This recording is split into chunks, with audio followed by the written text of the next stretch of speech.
In this section, we're talking the comparison test.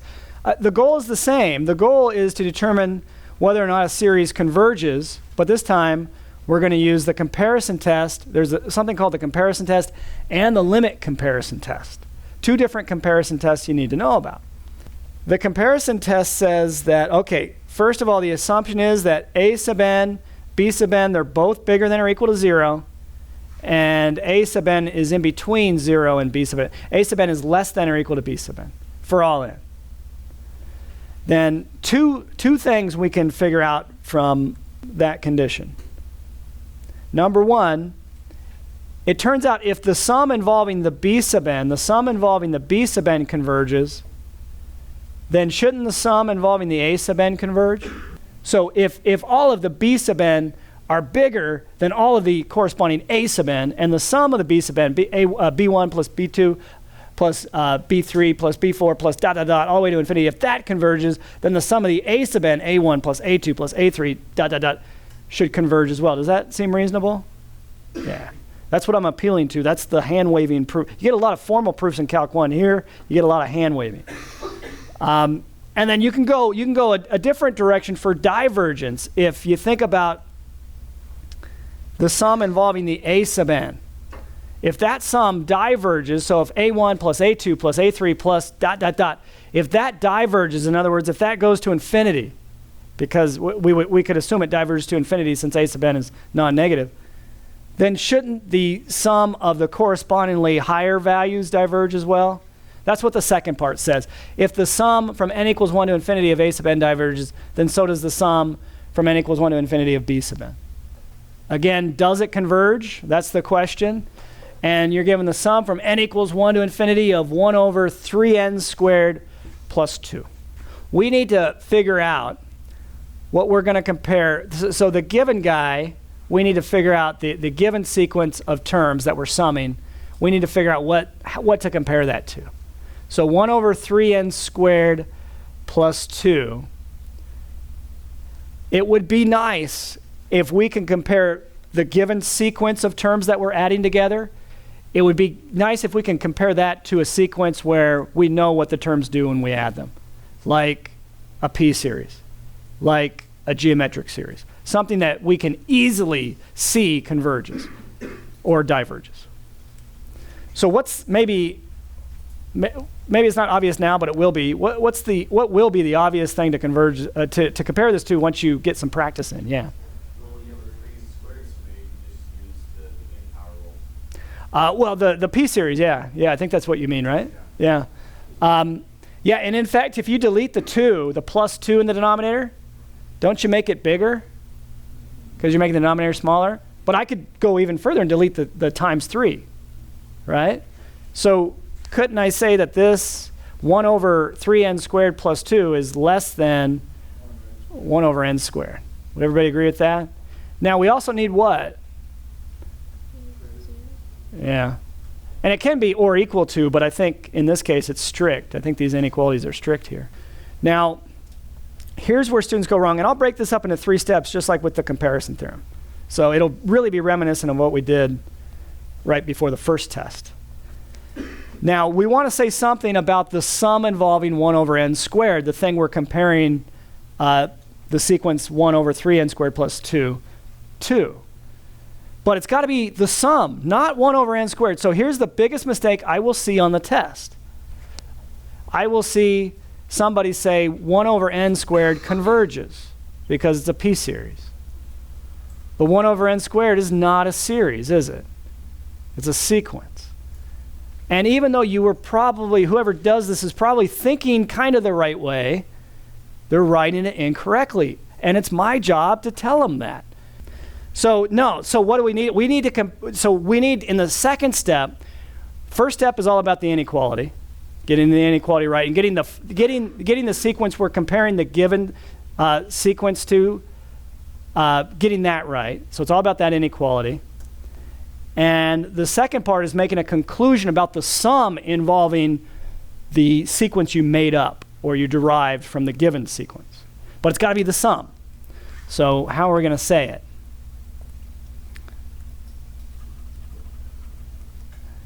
It's the sum from n equals 1 to infinity of the 1 over n squared. And if you want, you can have some kind of statement that connects everything, like now, or next, or whatever. So you could say now. This sum, the sum from n equals 1 to infinity of 1 over n squared does what? It better converge, because you're comparing the given 1 over 3n squared plus 2 to something bigger than it, which means it better converge. I'll say more about that in a second. So converges, and what's your reasoning? Well, we didn't say it's a p-series yet. If you said it's a convergent p-series, then it would be okay just to say p equals whatever, which is greater than 1.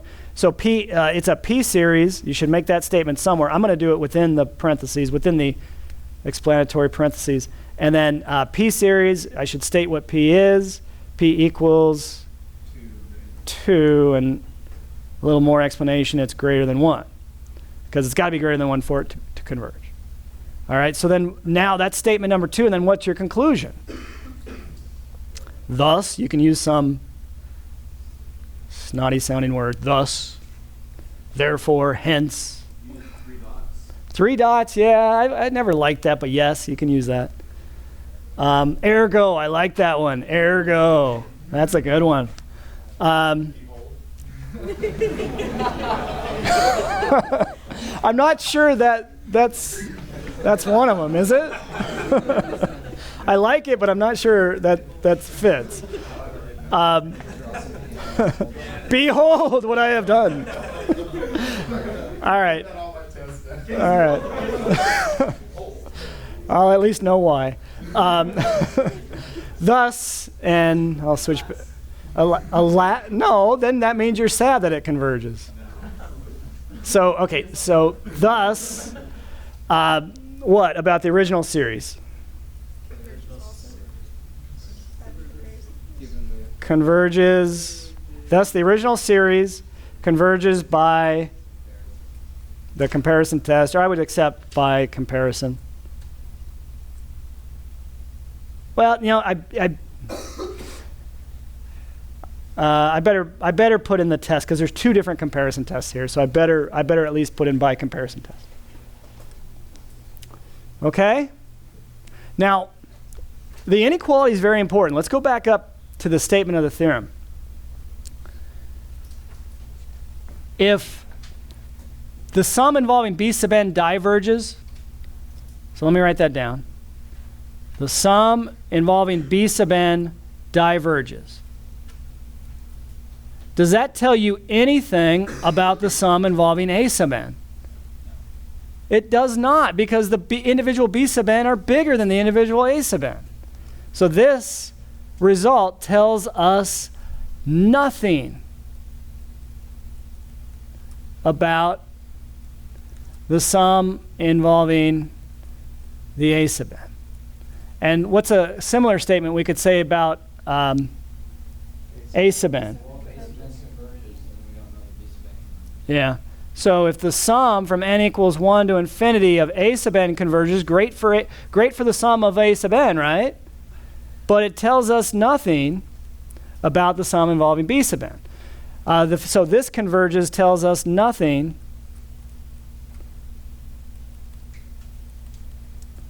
about the sum of the bigger terms, because they're bigger. Does that make sense? So now fast forward, or rewind, depends on how you look at it, to what I was talking about over here. Once you get this inequality, you already have in mind what your conclusion is going to be. If you're comparing the given sequence of terms that you're adding to something bigger, then you have in mind that the sum involving the sequence that's bigger is going to converge. If you're comparing it to something smaller, the sum involving the sequence that you made up had better diverge, so that your given sum diverges, right? In this example, we have the sum n equals 2. Why 2?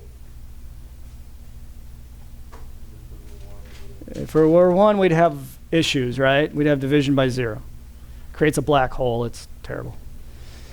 So it's the sum from n equals 2 to infinity of 1 over the square root of n minus 1. Now, square root of n, think rational exponent. It's n to the 1/2. So ideally, we could compare this to 1 over a p-series with p equal to 1/2, right? Yeah. So that's what we're shooting for, Tex. So number one, we want to compare, let's actually go ahead and write it n to the 1/2. 1 over n to the 1/2 minus 1. Okay, what do we want to compare this to, and where does it go? Okay, so what happens if, ideally, we just delete the 1, right? So if we do that, is this correct? Is 1 over n to the 1/2 going to be less than 1 over n to the 1/2 minus 1? Yeah, because you're making the denominator bigger. Exactly. When you take off the minus 1, you're making the denominator bigger. So this is true, isn't it? Okay, now what else do we need on the end here? It has to be bigger than 0. Both of these have to be bigger than 0, so we'll put that in there. And that's, obviously it's strict because n is a counting number. 1 over n is never going to be 0, right? And n is positive. Okay, and it starts at 2, so that's not a problem. So that's good. Now, what series then do we look at? So we could say now, don't forget to write down the summation notation. That's what students tend to forget on the test. It's the sum, not just the sequence. So the sum n equals 1 to infinity of which one are we looking at? Of 1 over n to the 1/2. Yeah, the one we created. The sum of the sequence we created, right? Well, what does that do?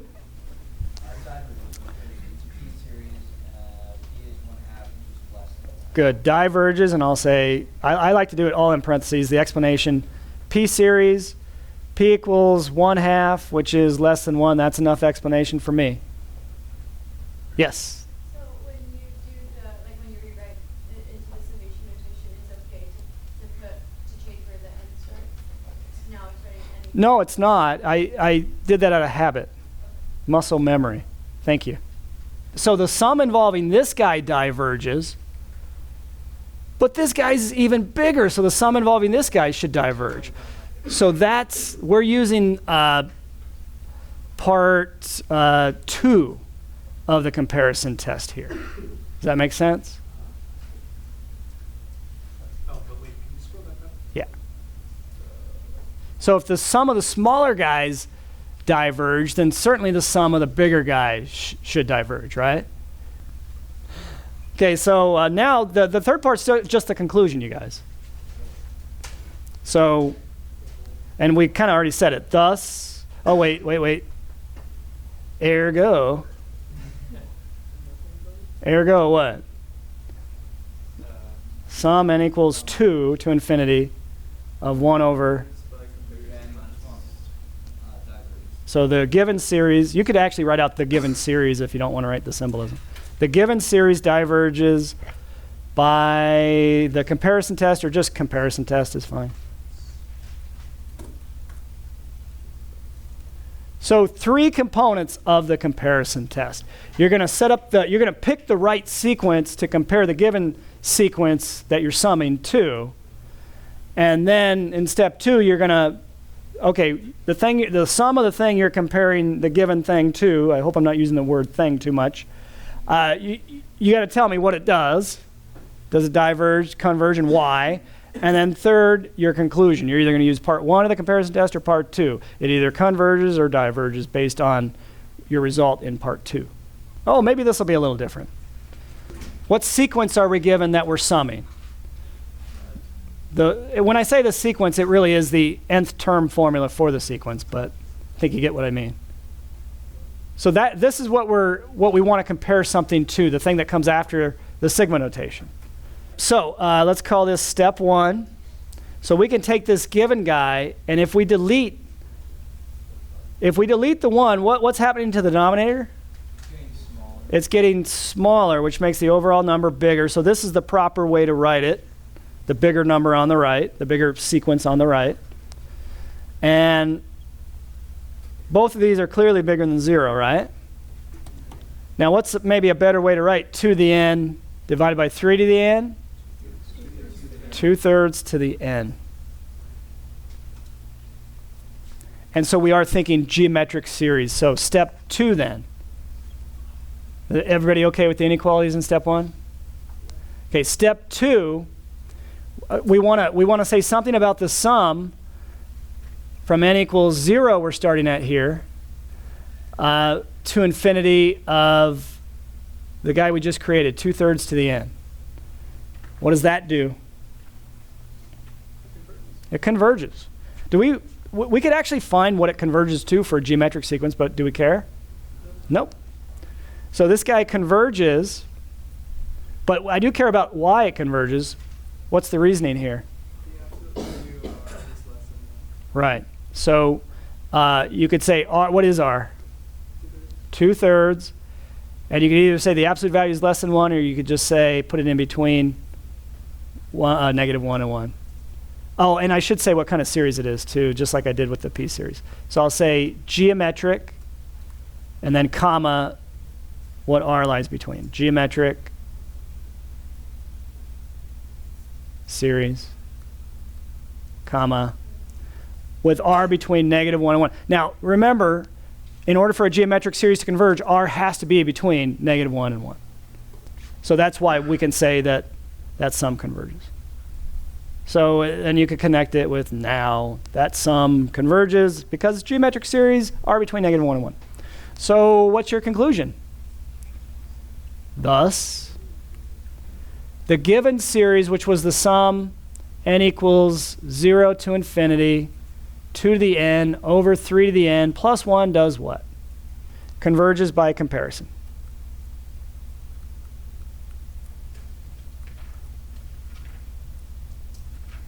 Comparison test, we'll say. Okay, step 1, step 2, step 3. Any questions? There's another test. It is the limit comparison test. Okay, again, a sub n and b sub n are bigger than 0. Otherwise, this test doesn't work.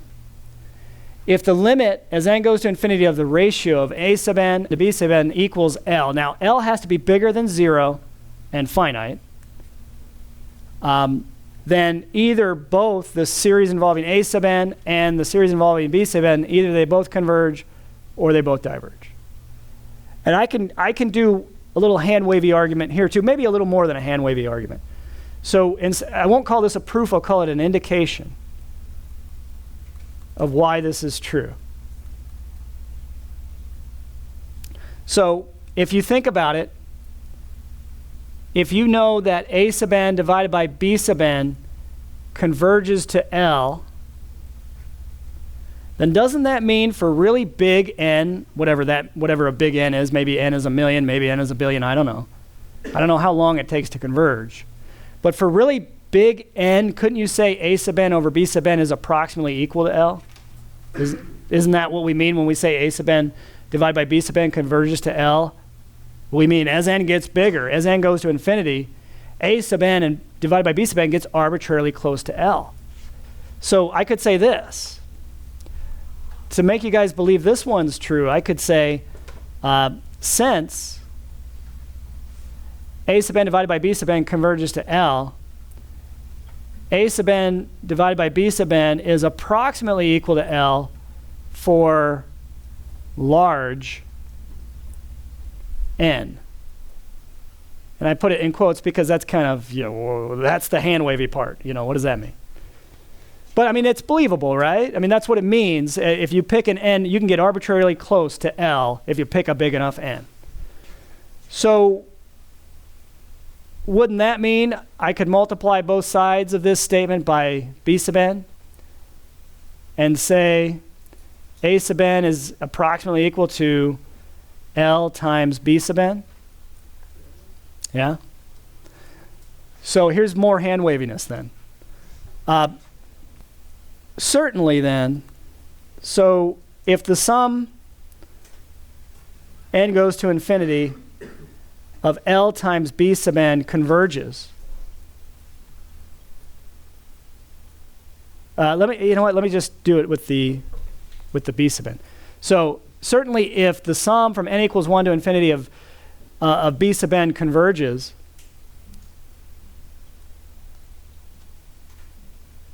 then so does L times the sum n equals 1 to infinity of L times, whoops, I brought it in too soon, of b sub n. So see if you believe this statement right here. Because L is a constant, right? So if the sum involving b sub n converges, certainly L times the sum involving b sub n converges. But since the sum involving b sub n, we're assuming it converges here, we can just bring that L inside, and that's the sum of the a sub n, isn't it? Or close to it anyway. So this would be equal to the sum n equals 1 to infinity of L times b sub n, which is approximately the sum of the a sub n. So that should hopefully make you believe it, at least for the convergence case. And then, if the sum involving b sub n diverges, then and L is finite. It's not too hard. Also, this is more of the hand-wavy part. It's not too hard to believe that the sum, since a sub n is almost equal to L times b sub n, it's not too hard to believe that the sum of the a sub n diverges as well. Does that make sense? So all I want you guys to have is an intuitive feel for why it works. Does it converge? So you can pretend like you're given a sub n every time, the sum of the a sub n every time. It's your job to find b sub n. And the trick is this. So we'll assume a sub n is equal to 5n minus 3 over n squared minus 2n plus 5. So what's the trick for finding b sub n? Well, I can't say this trick works every time, but oftentimes we construct b sub n by taking the highest power of n, and then if it's a rational function like this, if a sub n is a rational function, we take the highest power of n in the numerator and divide it by the highest power of n in the denominator and construct b sub n that way. That works well, as you'll see. And so we get n over n squared, which is really 1 over n. Now, what are you expecting to happen with the series? What's the sum of 1 over n do? Sum of 1 over n is a p series with p equal to 1, so it must diverge. So we're expecting divergence, but we've got to get the hypotheses of the limit comparison test to work out. We need to find that limit L and make sure that it's finite and bigger than 0 if this is going to work. So we're not. By the way, we're not having any trouble here with both of these being greater than 0. That's not going to be an issue. But we do need to find. I'll say it this way. We do need to find this ratio and then find the limit of the ratio as n goes to infinity. So check it out. If we take this ratio, we have 5n minus 3 divided by n squared minus 2n plus 5 divided by 1 over n. Would you agree with that? How do you turn that into a multiplication problem? Flip which one? Okay. So we're going to flip this guy and multiply. And then you can see why this trick works. We're going to get the same then degree polynomial in the numerator as we have in the denominator, which is going to allow us to easily take the limit. So what do you get for this guy when you distribute the n here? 5n squared minus 3n over the same denominator, n squared minus 2n plus 5. Yeah, kind of out of room there. So let me go down here. Okay, I'm going to use the arrow notation so I don't have to rewrite a whole limit statement, LIM statement. So I gave you a quick way to decide what this converges to last time. If it's a rational function, the degree of the numerator equals the degree of the denominator, then what's the quick trick for determining the limit? It's It's the ratio of the leading coefficients. You could prove that using L'Hopital's rule would be a good way to prove it. So, but I'll just take 5 over 1. That's going to be our L, which is certainly finite, and it's certainly greater than 0, right?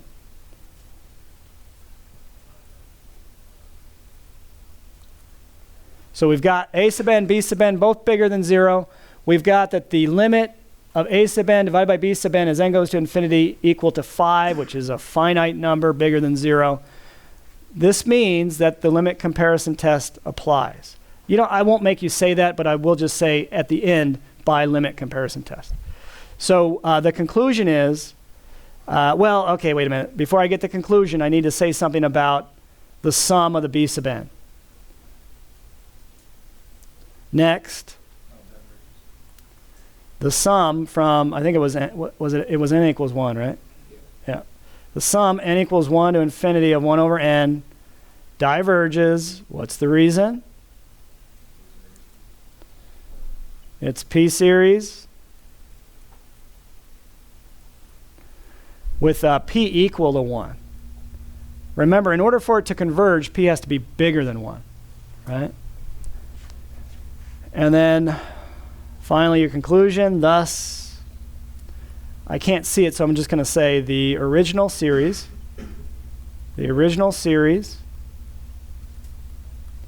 diverges, and what's the reasoning? How do you want to shorten limit comparison test? LCT. Let's do a part B, and then that'll be it for this section. What is your a sub n? That's right. And I'm going to go ahead and multiply out that n on the bottom, so it's what? N in the denominator, n cubed plus n. Okay. So it's another rational function, right? So how could I create my b sub n? I could say let b sub n. You don't need the let in there, but just so it's clear in the notes, I'm creating b sub n. What could I let b sub n be? 1 over n cubed. Yeah. Take the highest power from a sub n, take the highest power of n in the numerator, well, it's just a constant 1, over the highest power of n in the denominator. And that's what you get. So, okay, think ahead. If we can get the hypotheses, the conditions for the limit comparison test to apply, if we can get those conditions to be valid, then what test are you going to use to show that they either both converge or they both diverge? You're going to take the sum of what? The b sub n, the 1 over n cubed, and you know what that does. What is it? That the sum of 1 over n cubed is a convergent p series. Yeah.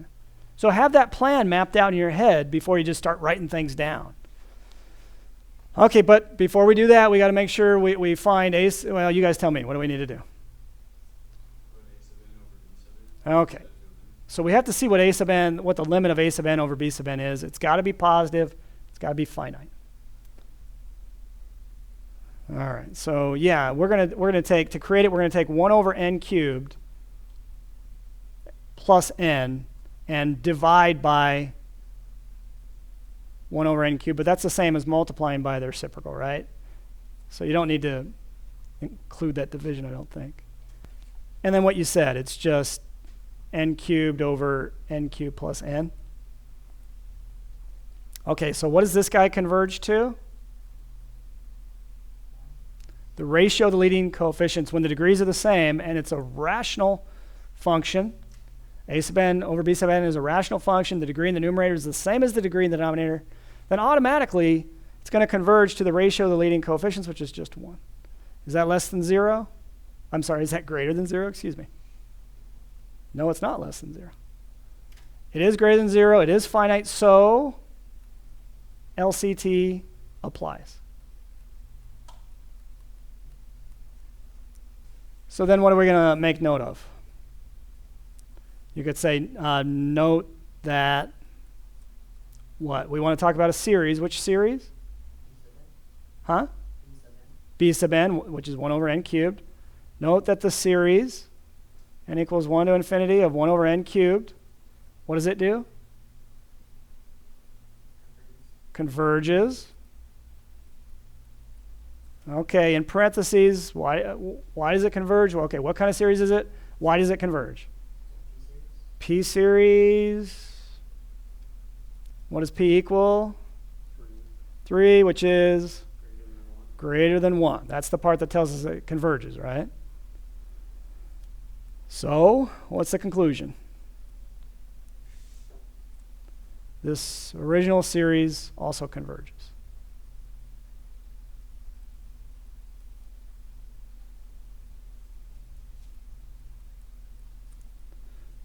By LCT, limit comparison test. So I don't know, if you want to break this up into parts, it's not quite as easy as with the comparison test, but you're going to want to have the part where you identify a sub n and b sub n. So I suppose that would be a step, right? In the homework, you don't need to include the stuff in pink, okay? Or purple, whatever, fuchsia, whatever color that is. And then you're going to want the part where we determine if L is right? If L is finite and bigger than 0. So what is L? It's the limit as n goes to infinity of a sub n over b sub n. So I suppose that's this part, right? Even though I lopped everything together. It's kind of an artificial separation, right? And then the part 3 would be this part right here, starting right there. So maybe it'd be fun to separate that if we can. Sometimes I just do this stuff to play with the program. You know that, right? Someday they'll come up with just a piece of paper you can do this on. Wouldn't that be cool? You can highlight stuff, and maybe one of you will come up with that. So I guess this would be part 3. Okay, if you need 3 steps, there they are. Okay? So we've got the part where we identify b sub n, part 1. The part where we take the limit, basically, of a sub n over b sub n, and hopefully show that LCT applies. And then part 3, the part where we draw our conclusion. If it does apply, if LCT does apply, then hopefully you can show that the series involving b sub n converges easily, which means they both converge. Or hopefully you can easily show the series involving b sub n diverges easily, and then they both diverge, right?